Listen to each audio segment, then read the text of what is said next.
we started this chapter by talking about different types of lipids, and so far we've talked about fatty acids, but now we're going to piece those together into triglycerides, something a bit more complicated.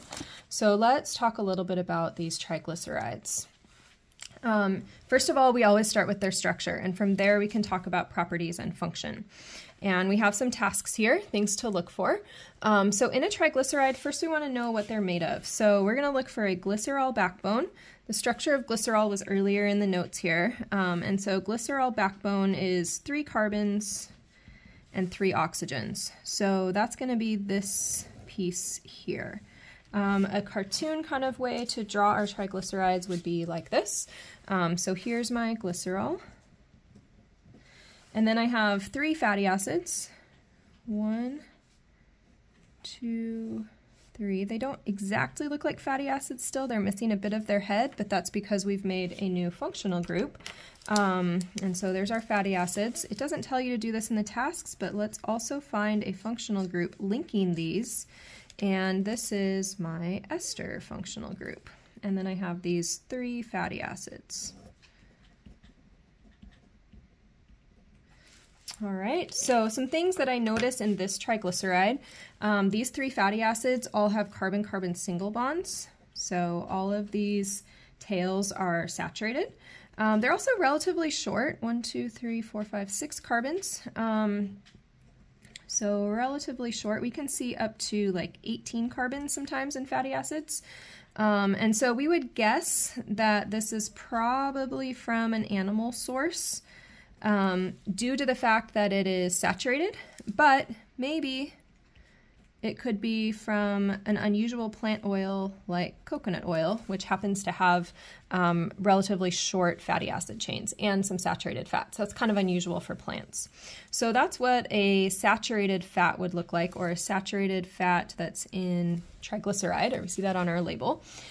So let's just say here, if you see on a food label saturated fat, that's what we're looking at, is triglycerides. If you see something that says polyunsaturated or monounsaturated, that's going to be like what we look at next over on the other side here. So on the other side, let's do the same thing. Find that glycerol backbone, which is the 3 carbons and the first oxygens. And then let's find our 3 fatty acid tails. And notice something new shows up here. Do you see some double bonds, some cis double bonds? All right, let's talk about this structure. So here's my glycerol, and to be clear, this is a backbone, not actually an entire glycerol. If we had an entire glycerol, it would look like this with more hydrogens on it. You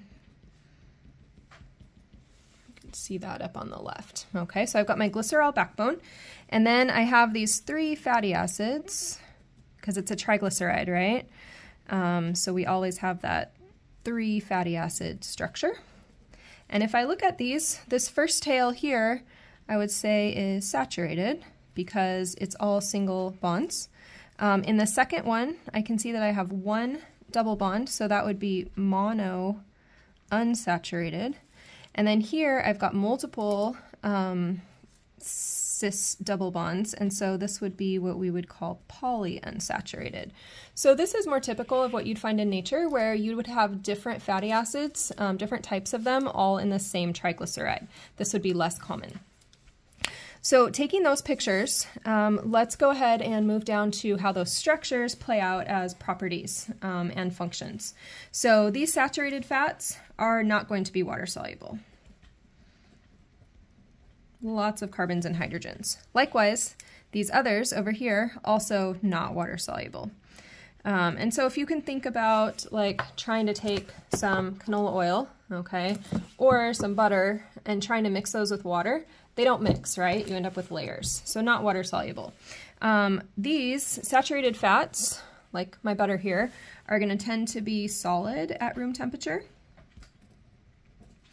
If the fatty acids are long, and that is because we have many intermolecular forces and therefore high melting points. And so that would be to think back to a previous page, like these well-packing tails that we also described as well-packing spaghetti noodles, okay? Over here on my Unsaturated fat, remember we talked about fatty acids that kind of looked like that earlier. So these are not water soluble, but these are going to tend to be liquid at room temperature. And liquid means that these are not sticking together quite as well, okay? So that would be, picture like this, these molecules are just not sticking together quite as well. This is due to those cis double bonds weakening the IMFs, giving me less chances for those IMFs, and that leads to a lower melting point. So that ends up being something liquid like this, my canola oil, that is not packing together as well as my butter would be. So that is our triglycerides.